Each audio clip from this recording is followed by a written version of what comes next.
మీ business ఏదైనా మీ ఊర్లో promotion చేయాలంటే అది సుమన్ టీవీతోనే సాధ్యం. ఇప్పుడే సంప్రదించండి.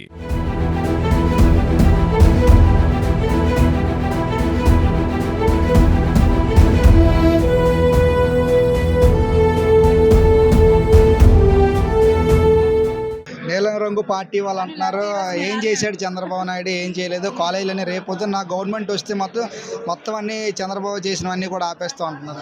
ఎవడండి ఆపేసినాడు? ఎవడండి? ఇవాళ చంద్రబాబు వచ్చాడు, ఇవాళ ఉద్యోగం చంద్రబాబు వచ్చాడు, పరిశ్రమ వచ్చాడు చంద్రబాబు వచ్చాడు, ఇవాళ రాజధాని వచ్చింది చంద్రబాబు వచ్చాడు, ఇవాళ పిల్లలకు ఉద్యోగాలు భరోసా ఇచ్చాడు. ఈ నీల రంగు కోసం వీళ్ళు ఏడు చేస్తారండి, వీళ్ళు ఏడు చేశారండి రాష్ట్రం కోసం. ఇవాళ చంద్రబాబు ఇవాళ వచ్చాడు, రాష్ట్రంలోని ఎన్ని ప్రభుత్వ పథకాలు తీసుకొచ్చాడు, ప్రజలను ఎంత ముందు తీసుకెళ్తున్నాడో వాళ్ళ కళ్ళు నెత్తిమే పెట్టుకొని చూస్తున్నారండి. ఎలా చూస్తున్నారో తెలియటం లేదా? ప్రజలు చూస్తున్నారు, ఏం చేస్తున్నారు, ఏం చేయాలి ప్రతిదీ ప్రజలకు తెలుసు. ప్రజాస్వామ్యంలో ఇవాళ ప్రతి ఒక్కరు కూడా ప్రశ్నించే హక్కు ఉంది.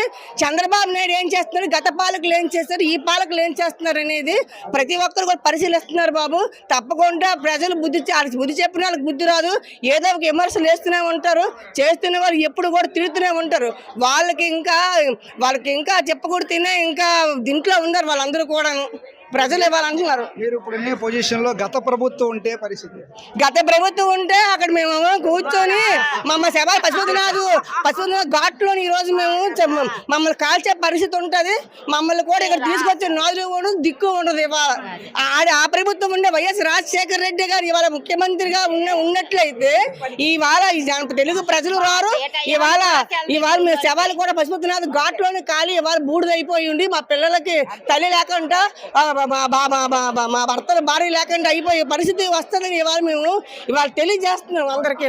ఈ రోజు ఏ ప్రభుత్వం ఉన్నా ప్రజల సంక్షేమం కోసం ఉంటుంది. గత ప్రభుత్వం ఉన్నా కూడా మిమ్మల్ని ఏ విధంగా చేయలేదు. గత ప్రభుత్వం ఎవరికి సంక్షేమం అనేది చూడలేదండి. ఎవరికో ఒకరికో ఇద్దరికి ఇచ్చాడేమో కానీ సంక్షేమం అంటే ఎవరికి చూడలేదండి. గత ప్రభుత్వం ఉండుంటే మేము రాలేమండి. ఆ గత ప్రభుత్వం కానీ ఉండుంటే మేము ఎప్పటికి వచ్చి ఉండేవాళ్ళం కాదండి. ఏమవుతాం మేము అక్కడ ఏదో అయిపోయి ఉండేవాళ్ళం అండి. అక్కడ ఫుడ్ దొరకదు, ఏం లేదు. భాష వాళ్ళ భాష వేరు, మన భాష వేరు. మనం ఇంగ్లీష్ మాట్లాడిన అర్థం కాదు, హిందీ మాట్లాడిన అర్థం కాదు వాళ్ళకి. వాళ్ళ దగ్గర మనం వాళ్ళు ఏదవుతుంది అనమాట. వాళ్ళు చాలా చిన్నపిల్లల దగ్గర నుంచి అండి అందరూ కూడా, ఆడవాళ్ళు కూడా బయటకు వచ్చేసి రోడ్ల మీద అండి. మీకు కొన్ని టీవీ టిప్స్ చూపిస్తాను, మీరు కావాలంటే ప్లే చేసుకోవచ్చు. అవి ఘోరంగా పరిస్థితి ఉందండి అక్కడ. మొత్తానికైతే ప్రభుత్వానికి ఏం చెప్తారు? ప్రభుత్వానికి మంచి భవిష్యత్తు ఉంది. చాలా ఇలాగ ప్రజల్ని ఇలాగ ఆదుకున్నందుకు చాలా కృతజ్ఞతలు అండి. తెలుగుదేశం పార్టీకి, చంద్రబాబు నాయుడుకి, లోకేష్ గారికి, పవన్ కళ్యాణ్ గారికి, తర్వాత మన రామ్మోహన్ నాయుడు గారికి, నరేంద్ర మోడీ, మ్యాక్సిమం నరేంద్ర మోడీ గారండి.